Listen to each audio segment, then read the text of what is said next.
ओम नमो भगवते वासुदेवाय। ओम नमो लक्ष्मी नारायणाय। पवित्र ऋषि पंचमी व्रत।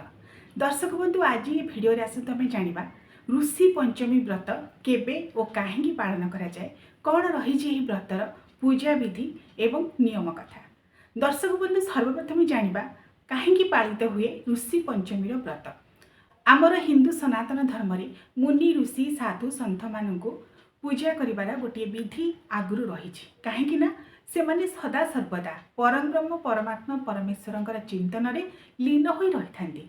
निजको से माने केबे भगवान बोली कहते नहीं, मात्र भगवत सत्तार उपलब्धि समग्र विश्व रे करिथांती एवं दिव्य चेतना रे समग्र संसार को प्लावित करिथांती। सदा सर्वदा तांकर कर्म कर्तव्य चिंतन रे स्मरण रे मनन रे परम ब्रह्म परमेश्वर परमात्मा ही विराजमान करती। जेहेतु भगवत सत्ता को समग्र सृष्टि रे से माने प्रसारित करती, लोकों मध्य रे भगवत सत्तार उपलब्धि कराई थांती, सेथिपाई तांको पूजा करा जाए। सही परिप्रेक्षी रे आमे अनेक पूजा समय रे मध्य देखिचे सप्त ऋषिंकर आवाहन करा जाए, सप्त ऋषिंकर मंडल पूजा करा जाए। सही परंपरा क्रमे पवित्र भाद्रव शुक्ल पंचमी ठीक गणेश चतुर्थी परदिन आमे गणेश चतुर्थी पूजा करुछे। भाद्रव शुक्ल चतुर्थी तिथि रे ता परदिन ऋषि पंचमी पवित्र पूजा नीति पालन करा जाए। एवं कहीं पालन करा जाए, कहीं आमर ओडिया परंपरा रे आमे जदि देखिबा जगन्नाथ संस्कृति कथा देखिबा, एही दिन स्वयं माँ महालक्ष्मी सप्त ऋषिंकर विशेष भाव में पूजा आराधना करथांती, तांको स्मरण करथांती।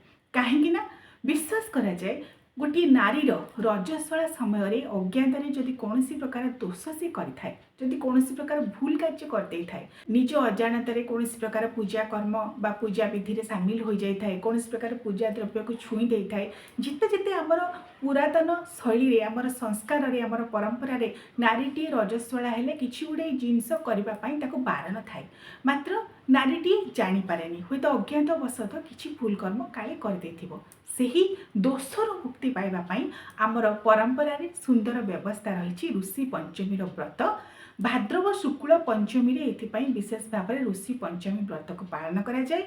सप्त ऋषि को आवाहन करी तांकर पूजा करा जाए, तांको भोग नैवेद्य समर्पण करा जाए।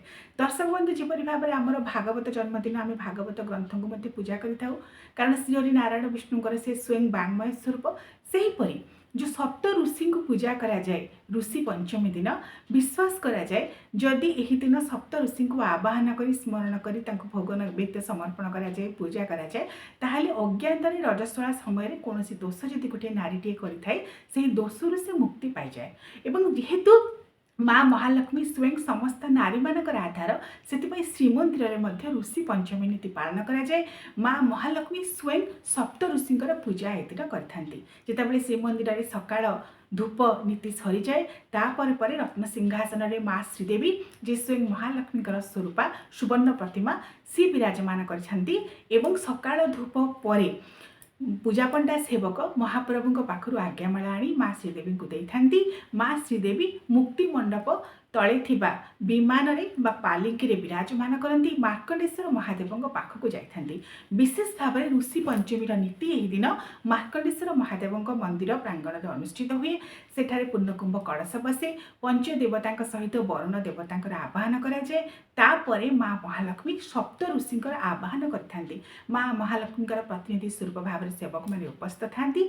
एही दिन जो ऋषि पंचमी नीति अर्थात ऋषि मानू पूजा अर्चना करिवार जो स्वतंत्र विधि, जो ऋषि माने सदा सर्वदा परम ब्रह्मंकर भगवत सत्ता को समग्र संसार में वितरण करथिले, तांको आवाहन करी माँ महालक्ष्मी मध्य जेहेतु समस्त नारी मानकर प्रतीक स्वरूपा, सी मध्य रजस्वला दोषरु मुक्ति पाइबा पई सप्त ऋषि को आवाहन करथांती। एवं शास्त्र अनुमोदित भाव में से सप्त ऋषि हेउछंती गौतमश्च भरद्वाज विश्वामित्रस्तथा मुनि जमदग्नि वसिष्ठ च अंगिरा अत्रि रेवच। अर्थात गौतम, भरद्वाज, विश्वामित्र, जमदग्नि, वशिष्ठ, अंगिरा एवं अत्रि, यही सप्त ऋषिंकर आवाहन एवं पूजा यही दिन विशेष भाव में करा जाए। एवं दर्शक बंधु जदि आपण माने ऋषि पंचमी व्रत पालन करने को चाहूँगी, तेरे माँ महालक्ष्मी जो विधि ऋषि पंचमी व्रत को पालन करिथांती आपण माने मध्य सेही व्रत को अवलंबन करी घरे मध्य पालन करि परिबे। विशेष भाव में यह होची नारी मानकर व्रत, कारण रजस्वला दोषरु मुक्ति पाइबा पई नारी माने एही व्रतर पालन करिथांती। माँ महालक्ष्मी सेठी सप्त ऋषि को आवाहन करी पूजा अर्चना करिबा परे पुनर्बार फेरी आसी थांती। सेठारे पूर्णकुंभ कलश बसाइबा सहित पंचोपचार विधि रे सप्त ऋषिंकर आवाहन पूजा करा जाए।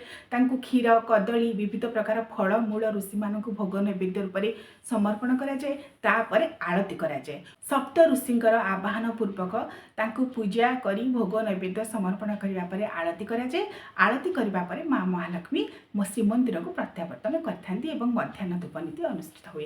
तेणु आपण मैंने जदि पवित्र ऋषि पंचमी व्रत पालन करने को चाहूँगी, विशेष भाव में महिला मैंने जेहेतु ये व्रत को पालन करती, मन रखिए भाद्रव शुक्ल पंचमी तिथि ठीक गणेश चतुर्थी परदिन चलित वर्ष 2025 मसीह यह पड़ुची अगस्ट 28 तारिख, कारण अगस्ट 27 तारिख बुधवार दिन आमर प्रभु श्री गणेशंकर पूजा नीति अनुष्ठित हो। ता परदिन अगस्ट 28 तारिख दिन ऋषि पंचमी व्रत आपण मैंने पालन करेंगे। यह दिन मध्य पश्चिम ओडिशार प्रसिद्ध लोक पर्व नुआखाई पड़ुची। नवान्न भक्षण यह दिन पश्चिम ओडिशार प्रत्येक अधिवासी करथांती एवं यही ऋषि पंचमी व्रत मध्य गुरु पंचमी व्रत नाम नामित। यही दिन जेहेतु सूर्योदय बेलू पंचमी तिथि रोचे, तेणु आपण मैंने पंचमी व्रत यही दिन मध्य पालन करेंगे।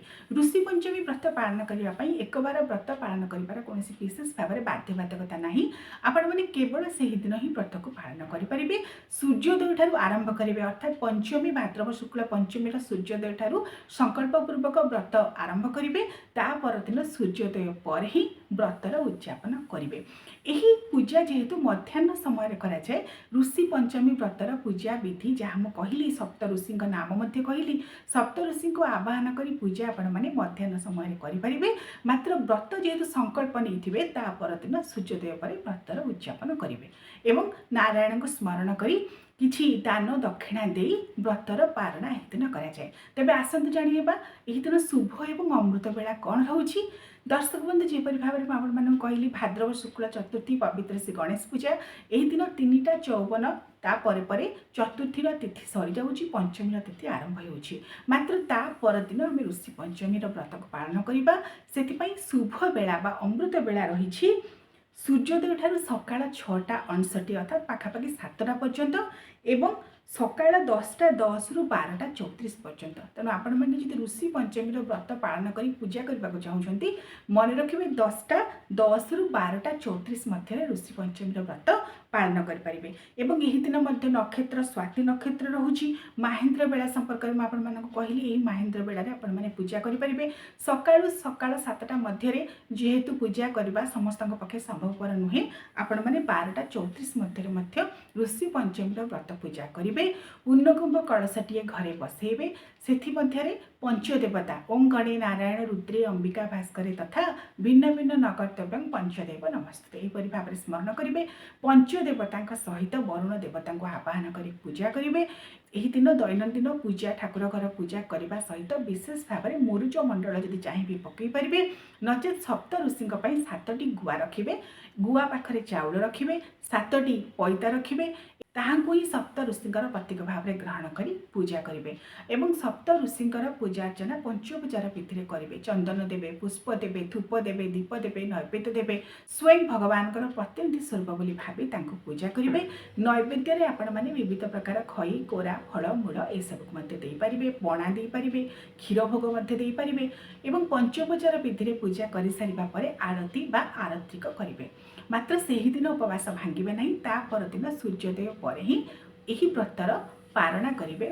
जेपरी भाव में दर्शक बंधु आपण मानक कहली पवित्र श्री गणेश पूजा दिन 3:54 पर पंचमी तिथि आरंभ होउछि एवं ऋषि पंचमी दिन संध्या 6:06 पर्यंत पंचमी तिथि रहुछि। संध्या पूर्वर आपण माने पूजा करि परिबे, मात्र जो समय मु आपण मानक कहली मध्याह्न समय ही व्रत पूजा विशेष भाव में करा जाए, तेणु सही समय मध्य ही ऋषि पंचमी व्रत पूजा आपण माने करेंगे। किंतु व्रत रखिथिबे ता परदिन व्रतर पारणा करेंगे। एवं ऋषि पंचमी व्रत जो माने करबा को चाहउछन्ती, जो नारी माने करबा को चाहउछन्ती, संकल्प नेकी ऋषि पंचमी व्रत आरंभ करेंगे। एवं पारणा करबा समय रे किछि ବ୍ରାହ୍ମଣ ଭୋଜନ କରିବେ, ଦାନ ଦକ୍ଷିଣା କରାଇବେ। କାରଣ ଋଷି ପଞ୍ଚମୀ ବ୍ରତରେ ବିଶେଷ ଭାବରେ ଏହା ମଧ୍ୟ ଗୋଟେ ସ୍ୱତନ୍ତ୍ର କଥା ରହିଥାଏ। ବ୍ରତର ପାରଣା କିଛି ଦାନ ଧର୍ମ ଦକ୍ଷିଣା ଏସବୁ କରିକି କରାଇ ପାରିବେ। ଆପଣମାନେ ଚାହିଁଲେ ଋଷି ପଞ୍ଚମୀ ବ୍ରତ ଦିନ 7 ଜଣ ବ୍ରାହ୍ମଣଙ୍କୁ ମଧ୍ୟ ଖୁଆଇ ପାରିବେ, ନଚେତ୍ ପ୍ରତିନିଧି ଭାବରେ ଗୋଟିଏ ବ୍ରାହ୍ମଣଙ୍କୁ ମଧ୍ୟ ଅନ୍ନ ଭୋଜନ ଦାନ କରାଇ ପାରିବେ ଏବଂ ବ୍ରତ ପାରଣା ଦିନ ମଧ୍ୟ ବ୍ରାହ୍ମଣଙ୍କୁ କିଛି ଦାନ ଦକ୍ଷିଣା ଦେବେ। ଆପଣମାନେ ଚାହିଁଲେ ମଧ୍ୟ ଋଷି ପଞ୍ଚମୀ ଦିନ ଛଞ୍ଚା ଦେଇପାରିବେ 7 ଜଣ ବ୍ରାହ୍ମଣଙ୍କୁ ବା ଜଣେ ବ୍ରାହ୍ମଣଙ୍କୁ।